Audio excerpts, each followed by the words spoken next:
অনেকগুলো টক মিষ্টির আচার বানিয়ে নিয়েছি, ঝাল ঝাল মশলাদার আচারগুলো। এখন আমি অনেকগুলো কাচের বয়ম নিয়ে নিয়েছি। এই কাচের বয়মে এই আচারগুলো রেখে দেব। এটা কিন্তু 2 থেকে 3 বছর পর্যন্ত ঘুরে খাওয়া যাবে, আচারটা নষ্ট হবে না।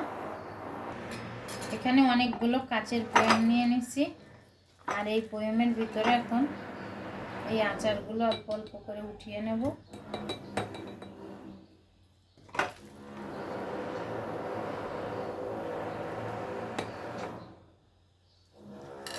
বয়মগুলো পুরা আচারটা দিয়ে ভরে রেখে দেব।